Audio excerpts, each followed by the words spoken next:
La conquista del Perú. Capítulo 20. El tercer virrey.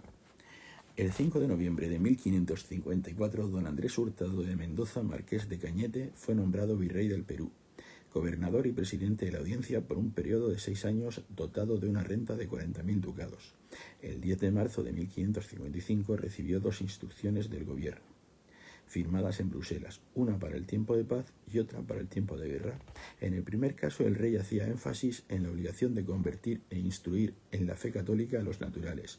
Sobre el papel quedó plasmada la inquietud de Carlos I, pues el emperador pedía a don Andrés que acometiera esa tarea con toda diligencia y cuidado, como de vos se confía, con que descarguemos nuestra real conciencia y encargamos la vuestra. En un plano menos espiritual, se ordenaba que los corregidores se escogieran entre los vecinos que no tuviesen indios encomendados. En la instrucción se tenía muy presente la revuelta de Girón, que se atribuía al cese de los servicios personales de los indios. El rey insistía en mantener esa medida, si bien advertía de que se debía actuar con mucho tiento. Asimismo, pues los excesos no eran exclusiva de los españoles, ordenaban a don Andrés que terminara con la gran tiranía que los caciques hacían con sus naturales, que impidiera que los vagamundos españoles no casados, que vivían en pueblos de indios, tomasen por fuerza a sus mujeres e hijas, y que obligara a los holgazanes a emplearse en oficios. El documento también prohibía ocupar tierras de los indios e insistía en reducirlos a buena policía, es decir, en favorecer que vivieran en pueblos y facilitar su conversión voluntaria al cristianismo. Quienes abrazaran la fe católica quedarían exentos de tributos durante 10 años. Por el contrario, si algún cacique impedía a sus indios hacerse católicos, sería desposeído de su autoridad. La instrucción también dedicaba un amplio espacio a los descubrimientos por mar.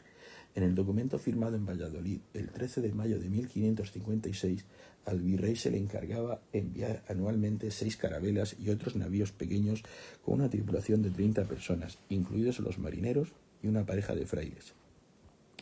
Habituallados para 2 meses, los barcos debían llevar mercaderías de poco valor para comerciar con los indios, a los que no debía agraviarse de ningún modo. Al llegar a una isla o tierra nueva, los navegantes debían tomar posesión en nombre del rey. Asimismo, se mandaba a los pilotos mirar, llevando la sonda en la mano, los escollos y bajos que toparen ansí descubiertos como debaxo del agua, las islas e tierras y puertos ricos e aguadas, asentándolo todo en la carta.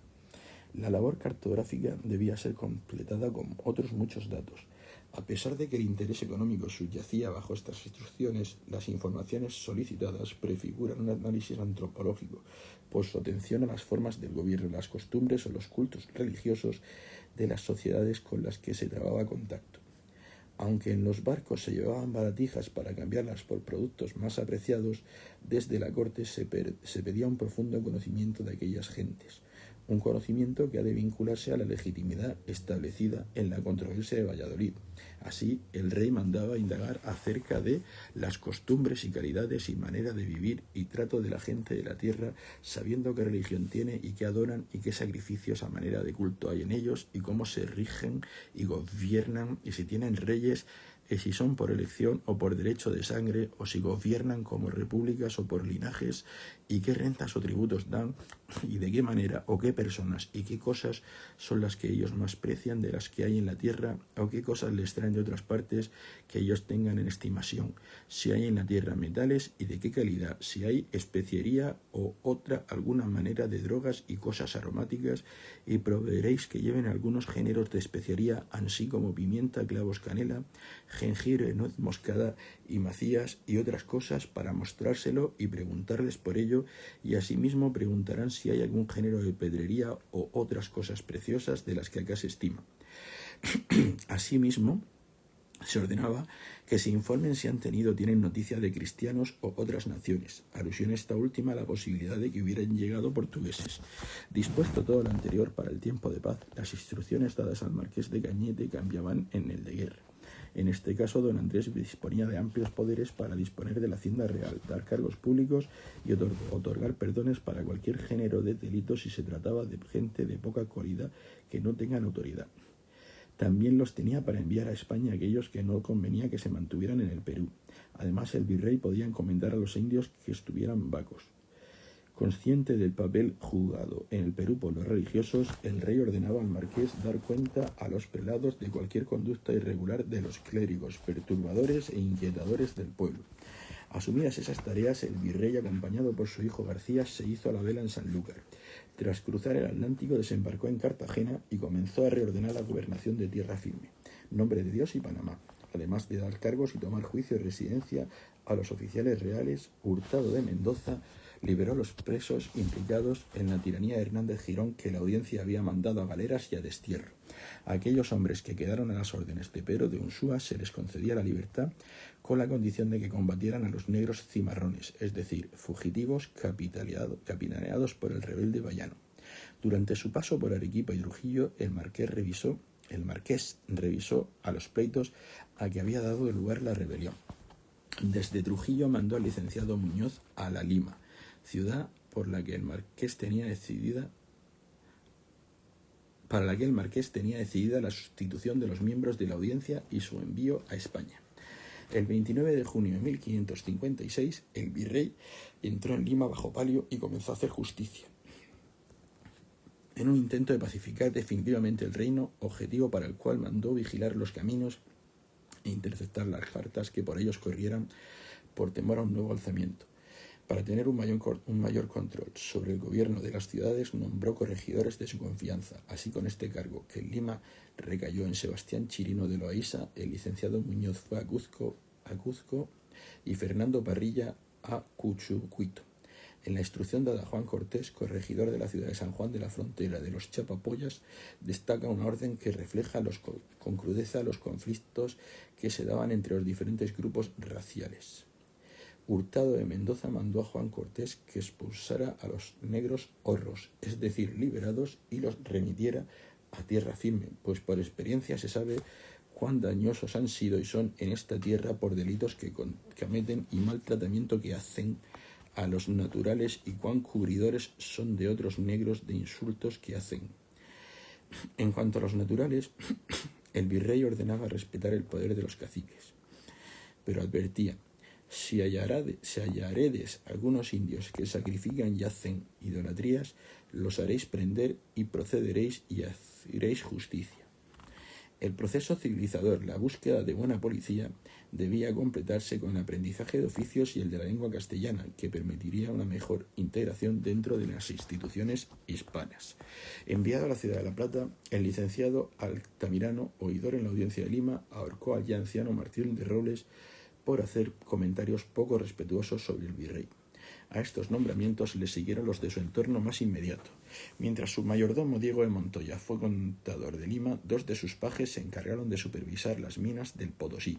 En Lima, alrededor del marqués, se fue configurando una pequeña corte que contrastaba con el ambiente en el que se movió su predecesor.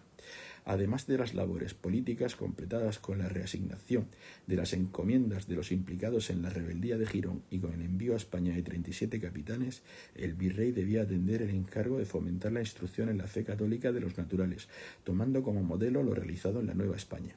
Con este fin, el emperador le mandó que tanto en los pueblos pertenecientes a la corona como en los de encomenderos se construyesen monasterios para la orden franciscana.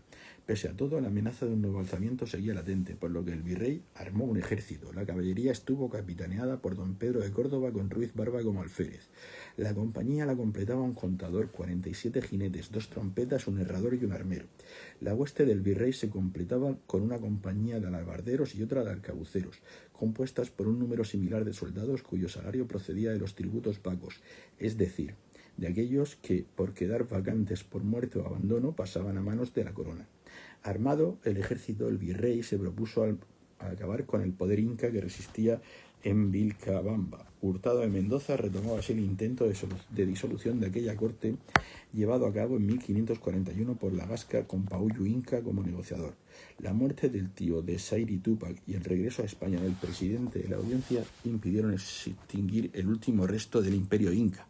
Instalado en Lima, el virrey escribió al licenciado Muñoz y a doña Beatriz Colla, tía del joven Sayri Túpac, para que mediara y lograra que el hijo del nieto de Huaynat Cápac, casado con su prima hermana Collacusi Huancay, viviera entre españoles de acuerdo con su calidad. Con ese objeto, doña Beatriz envió a un mensajero a las montañas. Celebrada una junta entre los capitanes incas, decidieron tomar como rehén al mensajero y enviar uno propio a Cuzco. El emisario inca pidió al corregidor que mandase a su primo Juan Sierra de Leguizamo, hijo de doña Beatriz.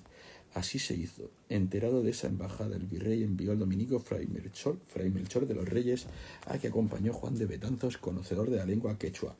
Al encontrar los caminos cortados, la pareja se dirigió a Cuzco. Una vez allí, la embajada de Juan Sierra salió por delante, si bien los enviados del virrey los sobrepasaron y fueron hechos prisioneros en Chiquisaca hasta la llegada de Sierra. Estando todos juntos, se presentó un general inca que interrogó por separado a los dos grupos y recogió las cartas que llevaban. La del virrey contenía el perdón para el príncipe e iba acompañada de algunas piezas de terciopelo y 2 copas de plata dorada. La primera respuesta de Sayri Tupac fue que aquellos hombres se volvieron. Sin embargo, días después envió un mensajero para pedir que Juan Sierra lo visitara. 2 leguas antes de llegar a su destino, Sierra recibió la orden de detenerse 2 días, transcurridos los cuales llegó a presencia del Inca. Durante la entrevista, Sayri Tupac dijo a su pariente que él, por no haber recibido la orden imperial todavía, no podía tomar decisiones, por lo que debía convocar un consejo. Escuchadas las palabras de Sierra, se mandó traer al dominico. Antes de dar una respuesta, 2 capitanes acompañaron a los cristianos en su viaje de vuelta y fueron a Lima a besar las manos del virrey. Los capitanes permanecieron en la ciudad de los Reyes 8 días, al término de los cuales recibieron la oferta de Hurtado de Mendoza. Si el Sayri Tupac se colocaba bajo la obediencia del rey Felipe, recibiría una renta de 17.000 castellanos y las encomiendas que habían pertenecido a Hernández Girón y a Francisco Pizarro, hijo del marqués, en el valle de Yucay. A todo ello se unían unas tierras situadas encima de la ciudadela de Cuzco para que allí se levantara su palacio. La oferta, que daba un plazo de 6 meses para que Sayri Tupac saliera de Vilcabamba, fue puesta por escrito el 5 de julio de 1557. Cuando se conocieron las condiciones dadas por el virrey, los capitanes que rodeaban al Inca, que ya le habían entregado la mascapaicha, consultaron a sus agüeros. Aunque la respuesta de las huacas, las aves, los vientos y el sol pareció ser positiva, las dudas, pues todos tenían presente lo ocurrido con Atahualpa, asaltaron al Inca, que adoptó el nombre de Manco Cápac Pachacuti Yupanqui. Pese a todo, el soberano de Vilcabamba aceptó el ofrecimiento. Subido a unas andas de madera, el Inca, que se quitó la borla imperial para no agraviar a los españoles, abandonó Vilcabamba acompañado por un séquito de 300 hombres. Las señales de decadencia frente al antiguo esplendor imperial resultaban evidentes, pero el Inca fue aclamado por los indígenas durante su viaje a Lima, ciudad a la que llegó el 5 de enero de 1558, acompañado de 200 indios, la víspera de Pascua de los Reyes, en sus andas y con sus capitanes y a su modo. Siendo recibido por el virrey y los oidores y después por el arzobispo Jerónimo de Loaiza. Pasados unos días, el Inca pidió ir a Cuzco. Durante su parada en Huamanga, el conquistador Miguel de Estete le entregó la borla que había sido de Atahualpa. El Inca fingió recogerla contento, pues en sus filas aquella mascapaicha se entendía como un símbolo de la traición. Una vez en Cuzco, se aposentó en unas casas de su tía doña Beatriz. Allí hombres y mujeres fueron a besar sus manos. Entre ellos estuvo el joven Garcilaso Alcabo, hijo de una princesa inca. En medio de unas fiestas de sabor agridulce, el Inca pidió el bautismo. Por allá se enfermó Garcilaso de la Vega, ofició de padrino Alonso de Hinojosa. El Inca, que tomó el sacramento junto a una de sus esposas llamadas Cusi Huarcay, eligió el nombre de Diego en honor del apóstol Santiago, mientras su mujer adoptaba el de María. Durante su estancia en la ciudad, don Diego visitó la ciudadela, pero también los templos cristianos, en los que adoró el Santísimo Sacramento, al que llamó Pachacamac. Después marchó hacia su señorío de Yucay, donde murió 3 años después, quizá envenenado por el cacique Francisco Chilche. Esta conversión no supuso el fin del reino inca. En Vilcabamba su puesto fue ocupado por Tito Cusi Yupanqui, hijo ilegítimo del manco inca que fue antepuesto a Tupac Amaru, todavía menor de edad. Tito Cusi Yupanqui reactivó la lucha contra los españoles hasta alcanzar otro acuerdo. Aislado en las montañas, el poder inca se mantuvo hasta 1572, año en el que Felipe Tupac Amaru fue decapitado en la plaza central de Cuzco por orden del virrey Francisco de Toledo, después de ser capturado por Martín García de Loyola mientras huía.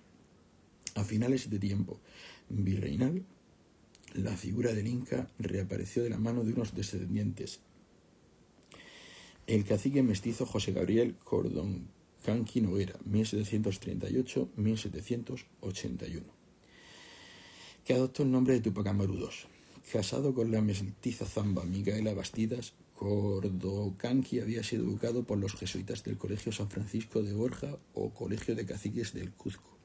Dominador del quechua, el español y el latín, don José Gabriel había leído los comentarios reales del Inca Garcilaso de la Vega, las 7 partidas, las Sagradas Escrituras, el drama quechua Apu Ollantay, así como los censurados textos de Voltaire y de Rousseau. Túpac Amaru, hoy convertido en un símbolo de la peronidad, encabezó una revuelta motivada por la subida de la alcabala que grababa su actividad como empresario arriero. Como en anteriores ocasiones, en los motines, los criollos que se cobraron la vida al corregidor volvieron a gritar a favor del rey y en contra del mal gobierno. La revuelta de Túpac Amaru, que abandonó su atuendo español para vestir como un noble inca, adquirió tintes sangrientos con la incorporación de los indios, que desplegaron una indiscriminada violencia tanto contra los españoles peninsulares como contra los criollos, que terminaron por aplastar la revuelta. Túpac Amaru, que nunca cuestionó la autoridad de la Iglesia ni de la corona, reclamó para sí el título de don José I por la gracia de Dios, Inca Rey del Perú. Sus aspiraciones nunca se cumplieron, pues el sedicente rey fue ajusticiado con ejemplarizante crueldad en la plaza de Cuzco el 18 de mayo de 1781.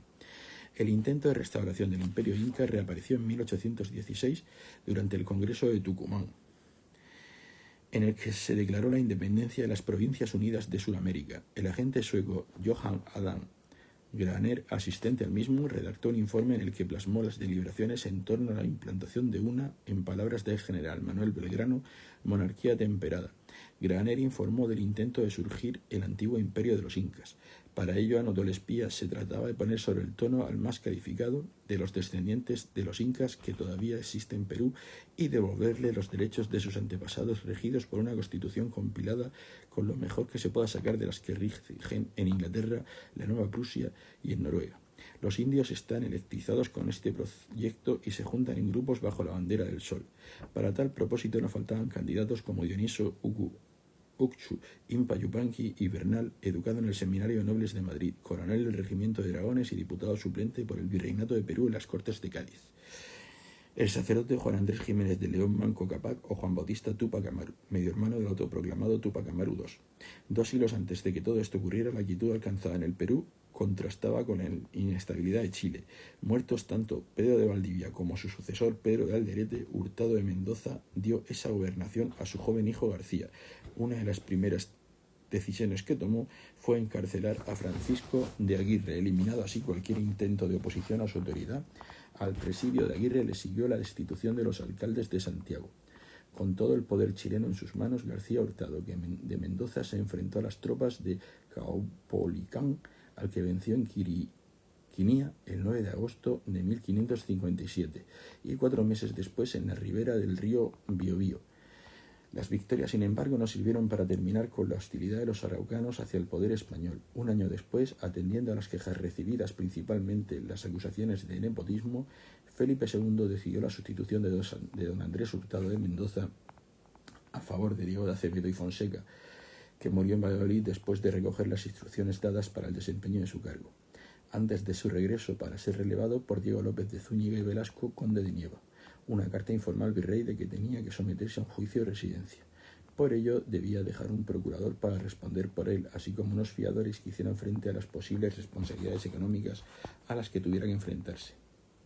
Antes de adentrarnos en la gobernación de López de Zúñiga, debemos detenernos en lo ocurrido durante la expedición de Pero de Ursúa en busca del Dorado, autorizada por Andrés Hurtado de Mendoza, que nunca pudo regresar a España, pues murió en Lima el 14 de septiembre de 1560. Fin del capítulo 20.